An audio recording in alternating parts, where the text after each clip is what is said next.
La familia de Jimena Colmán pidió justicia para la joven. Contaron que desde pequeña ella tenía grandes sueños y su gran pasión era la jineteada. Piden que se aclare este doble homicidio, Ricardo. Yo voy a acostar para que pueda. Sí, efectivamente, Sani, nosotros justamente nos encontramos en este momento en la ciudad de Altos, barrio Sagrado Corazón de Jesús, donde en este momento se está aguardando la llegada del cuerpo de Jimena, que todavía, de acuerdo a la información que teníamos, sigue en una funeraria en Asunción. El cuerpo se está preparando, por supuesto, para el sepelio correspondiente.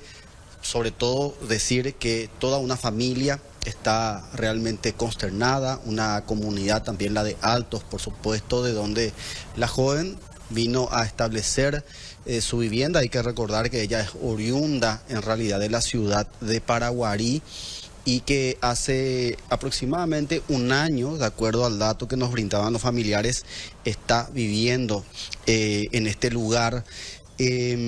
Por supuesto, la familia está pero muy dolorida por este trágico desenlace de Jimena y junto a su pareja Celso también, que se encontraba en la vivienda cuando supuestamente una expareja de Jimena ingresó a la vivienda y acabó con la vida de estas dos personas. Ahora la familia, por supuesto, lo que exige y reclama al presidente mismo de la República, incluso se dirigía a uno de los tíos con quien pudimos conversar, que se resuelva este caso, un caso sumamente violento que se registró en esta ciudad del departamento de la Cordillera.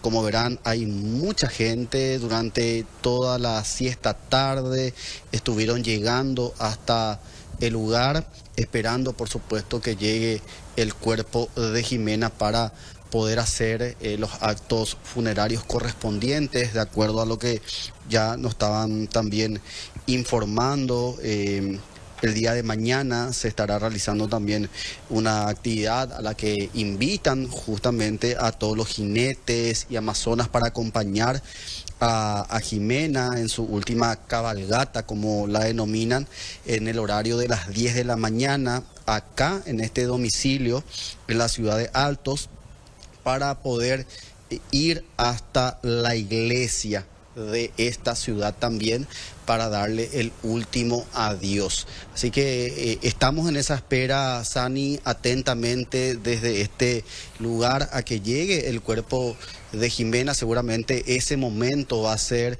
un momento de mucha tristeza, de mucho dolor, principalmente para la mamá, el papá, que ya están en este lugar, están también los hermanos de Jimena en este sitio, familiares, ha llegado gente vinculada también al mundo de la jineteada, que sabemos que ella era una apasionada de esa actividad, que lo venía desempeñando desde muy pequeña, según nos contaba el tío, desde los 13 años aproximadamente que ella ingresó a esa actividad, y hasta los 23 años ella seguía practicando dicho deporte. Así que si tenemos a punto, Sani, podemos escuchar justamente la nota que le hicimos al tío Alcide Jiménez, que es tío de Jimena, que justamente realizaba este pedido de justicia para su sobrina. A ver.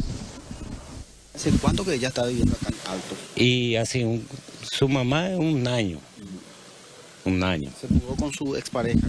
No se mudó. Ella vive en San Lorenzo con su mamá. Ajá. ¿Y suele venir acá? Y suele venir los días fines de semana, nomás viene a ver y ya se va. ¿Y a este muchacho también, al que murió, ustedes le conocen? No.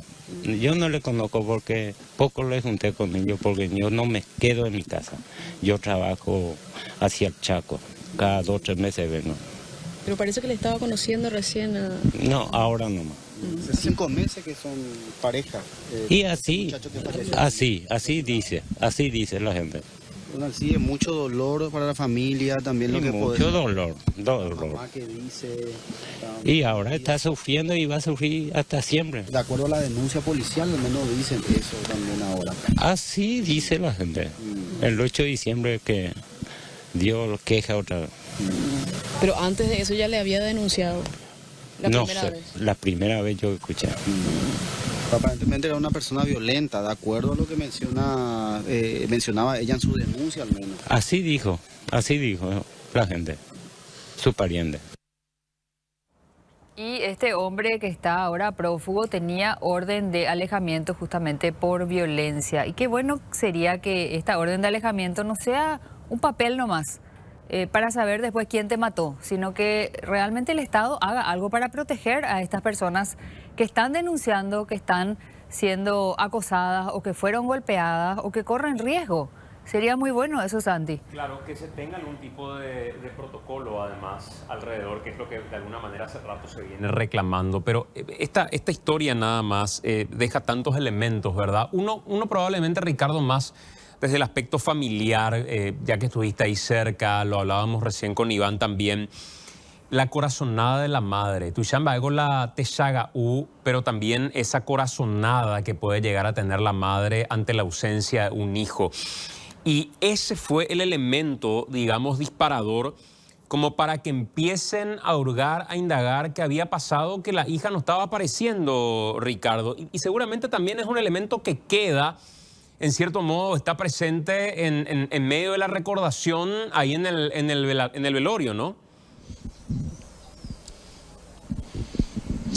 Es así, Santiago, porque de acuerdo a lo que relata también la madre, es que ella generalmente tenía ese primer reporte con Jimena en horas de la mañana, es decir, se solían escribir y como ella no respondía, entonces la hermana es la que llega hasta la casa, ella en horas de la siesta, tarde, y es en el momento donde se da este lamentable hallazgo, ya los cuerpos sin vida en la casa, y como decía, fue la madre la que de alguna manera termina con esa corazonada, dándose cuenta de que algo extraño, algo raro estaba sucediendo con Jimena, porque la costumbre, como dije, es que ellos se escriban o ellas se escriban en horas de la mañana. La mamá vive en San Lorenzo, Jimena vive acá en la ciudad de Altos, por supuesto, y la hermana con quien aparentemente compartió las últimas horas es la que vino a revisar la casa y lamentablemente tiene que después dar esta terrible noticia a la mamá de lo que había ocurrido, Santiago. Claro. La jornada en general, ¿surgieron elementos que eventualmente hayan avanzado en la investigación? ¿Algún procedimiento del que ellos hayan tenido conocimiento? ¿Alguna constitución en particular? Además de lo que estábamos hablando ya con Iván respecto al aspecto legal, Ricardo, ¿o no? Básicamente lo que la familia hace es un poquito hacer ese recordatorio, Santi, de cuál era la relación que ella tenía con este sospechoso, la relación de pareja como la que tenían. Comentan sobre que ellos hace 5 a 6 meses aproximadamente se habían separado, y que a partir de allí aparentemente esta persona la seguía hostigando, por eso ella realiza una denuncia, luego lo vuelve a realizar, lo vuelve a reiterar, porque la insistencia aparentemente de este sujeto de 46 años, identificado en este caso con el nombre de Vicente Manuel Cabrera, que actualmente se encuentra prófugo, que está siendo buscado como principal sospechoso de este terrible crimen. Ya se tornaba cada vez más desesperante para Jimena, por eso ella decide recurrir justamente a la justicia. Es lo que manejan hasta ahora, por supuesto, los familiares. No tuvimos esa oportunidad de poder conversar con la mamá, con el papá. Entendemos el momento también de luto que están viviendo, de mucho dolor, por supuesto, a estas horas todavía. Las pocas cosas que tenemos como elementos elementos para poder ir ya también relatando justamente lo que nos decía el tío sobre esa relación que tenían con esta persona, con el sospechoso, y más que nada es el reclamo también, como muchas veces las mujeres que se animan a denunciar quedan finalmente expuestas sin protección por parte de la justicia, Santiago, y en muchos casos ya vimos, y este es uno más de esos desenlaces trágicos que se da finalmente cuando una mujer denuncia a su pareja o a su expareja por violencia. Ella recientemente había egresado de la carrera de zootecnia, y su pareja, que fue también asesinado, Celso Fabián López Rojas, oriundo de Concepción, él era ingeniero agrónomo.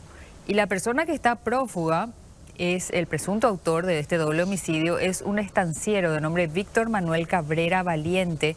Él es oriundo de Arroyos y Esteros. Está prófugo y la policía le está buscando. Se hicieron incluso allanamientos, no dieron con él hasta ahora. Hasta este momento al menos no. Ahora, Ricardo, la presencia de el grupo que habitualmente estaba con ella, era una persona muy, muy querida. Estamos viendo algunas de las imágenes de su rol de Amazonas, Jinetes del Paraguay, que también hará presencia de alguna manera para el último adiós. En el pueblo, entre la gente que conoce y que es habitué de este tipo de prácticas, indudablemente estamos hablando de una pérdida muy importante, muy relevante, y es un grupo que tiene además un arrastre en localidades del interior, un arrastre muy importante. ¿Preparan ellos alguna despedida en particular, alguna actividad en particular? Si podemos reiterar eso por favor. ¿Y cuál es la consideración en general de este grupo para con ella? Sí, efectivamente, Santiago, mañana se prevé justamente una actividad como tal. Antes que nada, nomás, Santiago, un paréntesis, le vemos también allí al senador colorado, Ramón Retamoso. Nos decían que es familiar justamente de la víctima, vino a participar también del sepelio. De hecho, bueno, el cuerpo no está todavía presente, pero él ya se acercó hasta la vivienda para poder también despedirse de su sobrina. Nos decían, reitero, esto es el tío de Jimena, y bueno, vino también a brindarle también su apoyo, Ricardo, a la familia. Así como mañana, Santiago, sí. ¿Me permites sí, un segundito y luego ahondamos en el tema del grupo en sí, de Jinetes del Paraguay, de su rol, el que estamos observando en este momento, porque tenemos en comunicación al doctor Pablo Lemire, médico legista, forense, él, para hablarnos de los hallazgos básicamente, doctor, y ampliar esto que mencionabas de los disparos. Todos fueron frontales. ¿Cómo se supone o se construye a partir de lo encontrado pudo haber sido este lamentable doble asesinato? Doctor, buenas noches.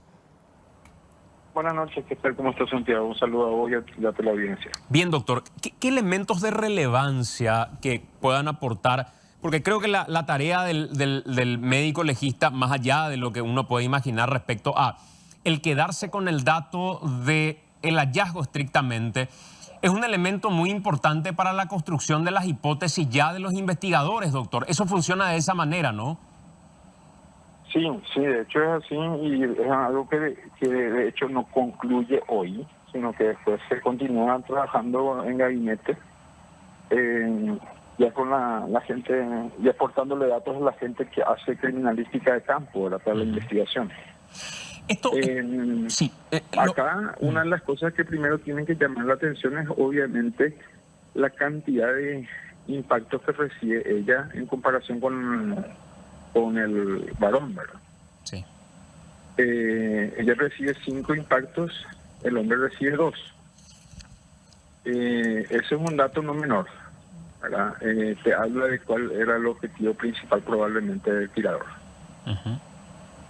Ella recibe 5 impactos, como te digo, 3 municiones que quedaron dentro del cuerpo, 2 que son heridas perforantes.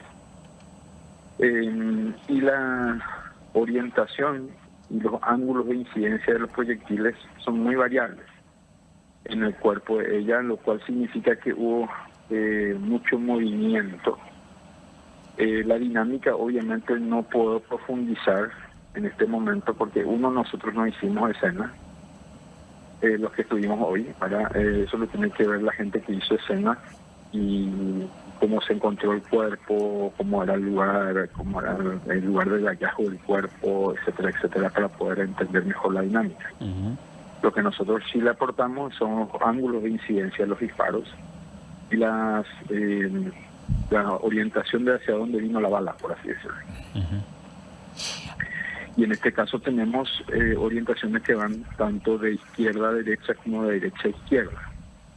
En algunos casos casi perpendicular y en otros casos con un ángulo muy agudo de abajo a arriba. Entonces, eso nos habla de una dinámica de movimiento que puede implicar tanto como maniobras defensivas como tratar de esquivar, ¿verdad?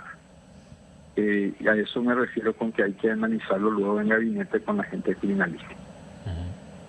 ¿Hay señales, doctor, de lo que pudieron observar de algún otro tipo de violencia que se haya ejercido en la mujer? Mira, acá sí observamos algunos moretones, sobre todo en el miembro inferior, en ambos lados. Pero no quiero prejuzgar y pensar que eso es necesariamente que han sido moretones de golpes, porque está también el contexto del deporte que ella practicaba. Sí.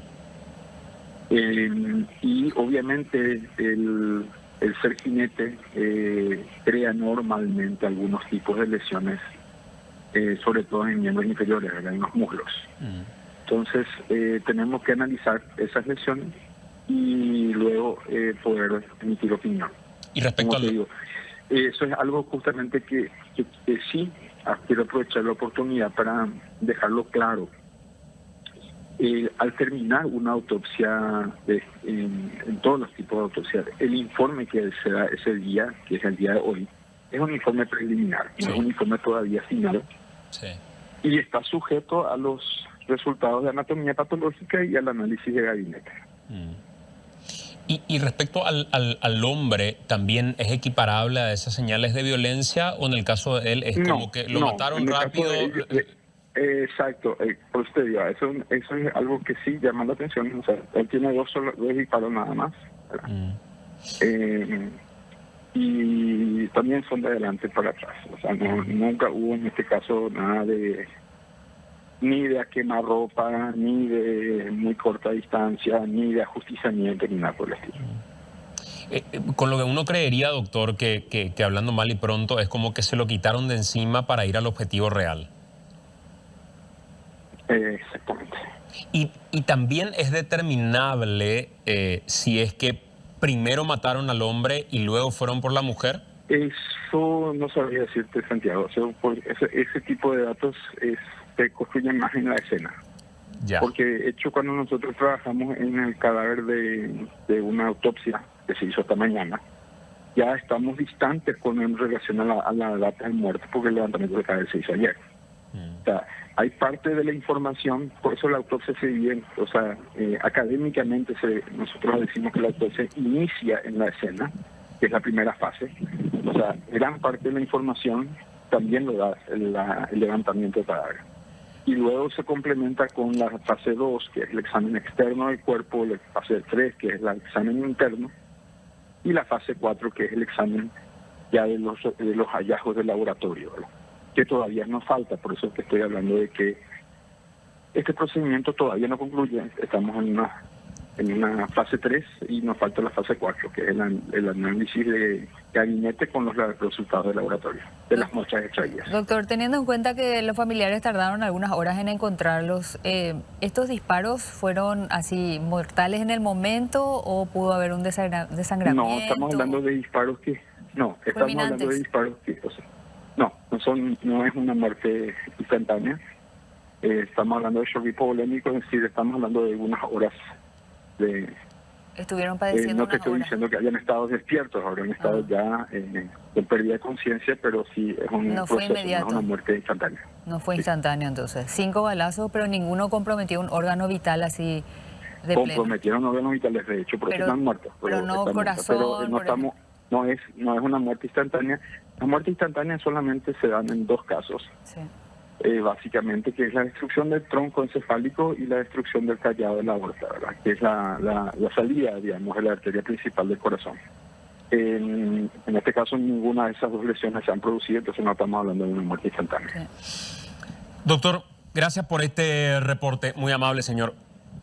Muchísimas gracias a ustedes y mi respeto al equipo de la audiencia. Pablo Lemir, médico que evaluó ambos cuerpos, lo que nos dice es que claramente el objetivo, por lo menos por lo que se ve, no en la escena, esto es estrictamente de la autopsia, el objetivo principal era la mujer y era quitarse del camino al hombre como para poder concretar lo que buscaban con saña inclusive respecto a la mujer. Te estaba preguntando con relación a ella, ahí le estamos viendo, probablemente muchos de nosotros que no somos habituados de este tipo de encuentros, no dimensionemos lo que significa para el mundo de la jineteada, como se conoce de jinetes amazonas del Paraguay, la relevancia de una persona que practica esto, algo que es tan popular en algunas localidades en particular, y creo que ahí también el dolor se explica con respecto a ese grupo y lo que se pretende en la despedida y en ese último adiós, Ricardo. Sí, como le denominan Santiago, la última cabalgata. Es el nombre que le dan a este último adiós a Jimena.